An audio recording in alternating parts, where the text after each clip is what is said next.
Hey, Coach. Hope my audio is working this time. Tua and Miles both said after the game how it was a point of emphasis this week for the offense to push the pace, get set up quickly. Want to know what makes that so important for the offense and what that does. I mean, I just think it's always good to get in and out of the huddle, know your alignment, know your assignment, so you can handle your responsibility. That's just a point of emphasis really every week. I think offensively and defensively and in the kicking game, we talked about that, talked about that being the first part of having a good execution on a play. So I think the players took to that and tried to execute that. And I thought we did a solid job of that last night. Travis?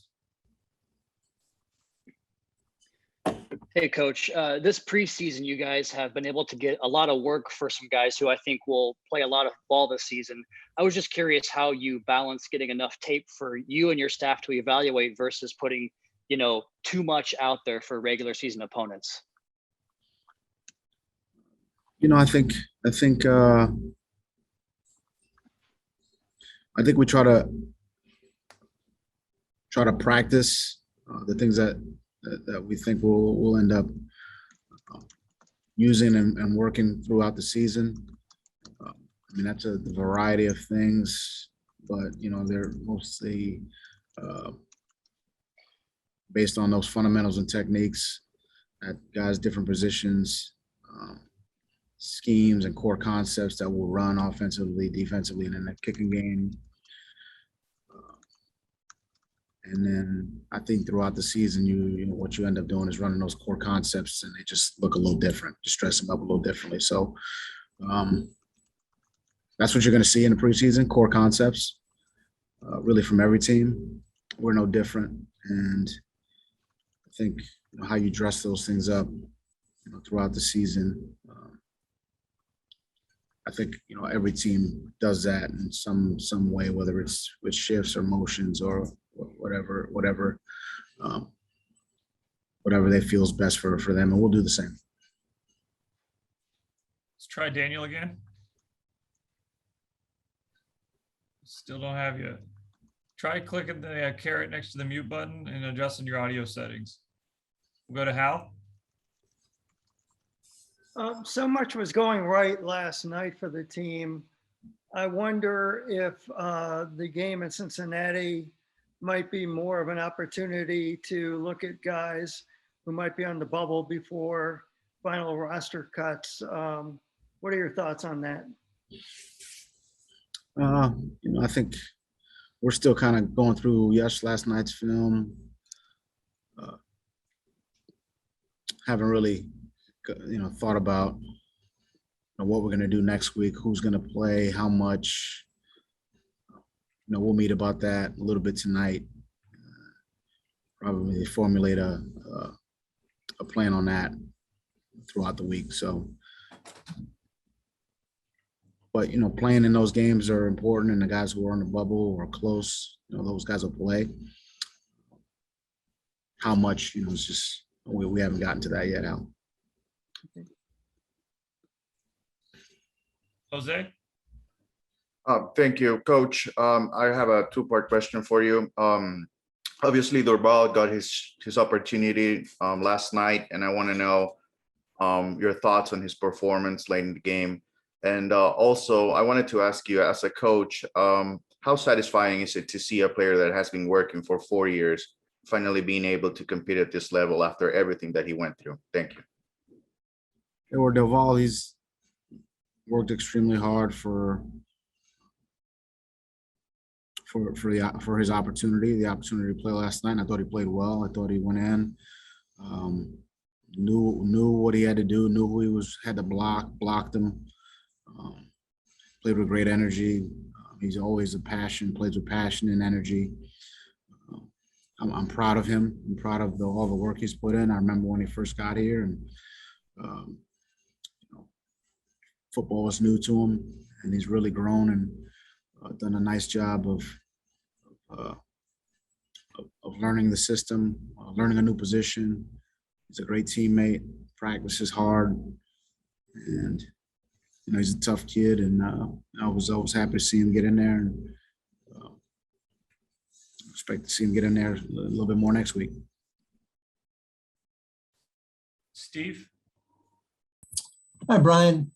I want to help you sell some tickets. Based on what you've seen in camp, including 2 preseason games now, how optimistic are you that this team can take a step forward this year? No, Steve, I never go too far away from my one day at a time approach.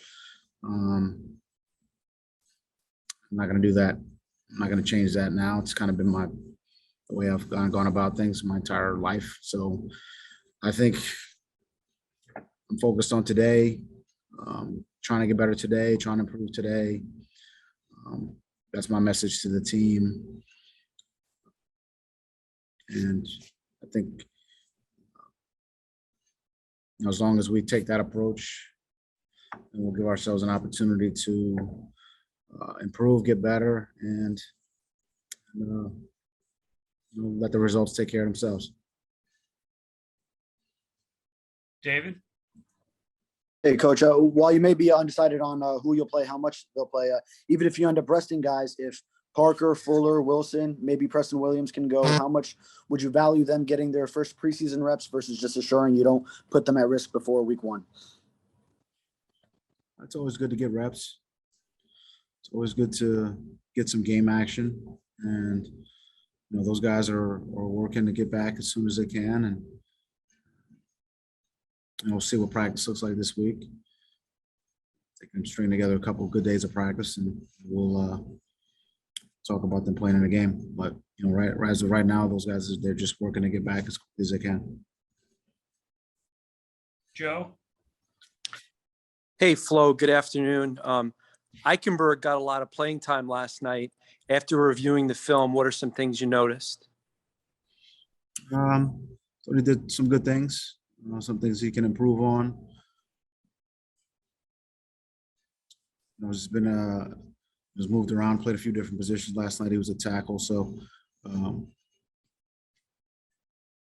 thought he did well, but definitely some areas where he can get better, and they're watching the film right now. And I know Lem's making the corrections with them.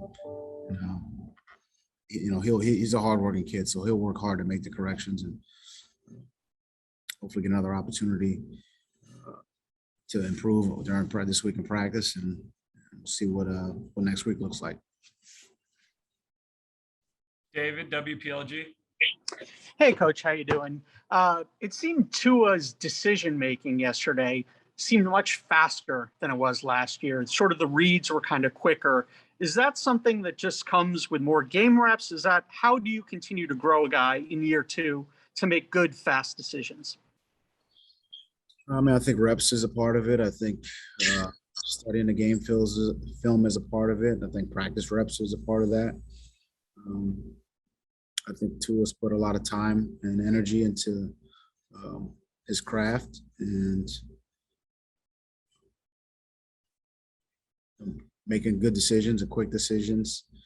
Something that he's worked on, and he wants to do that for this team. So it's good to see him go out there and do that last night. And now it's about doing it on a consistent basis. Travis?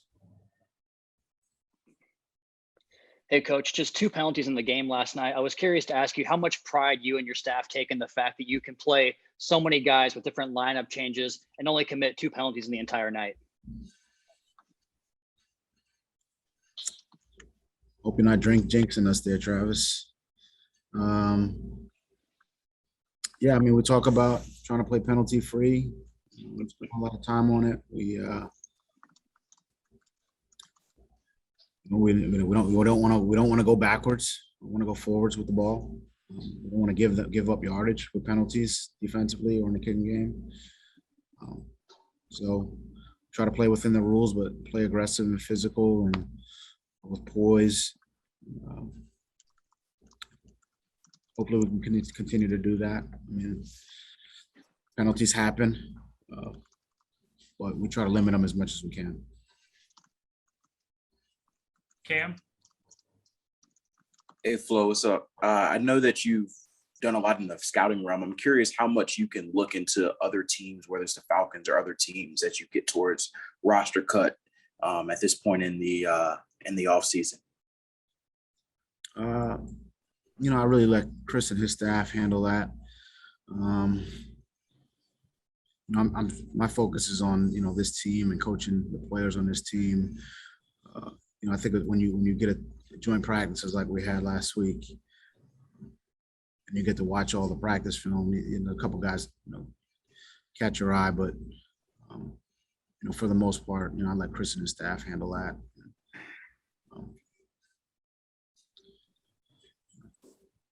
They handle that.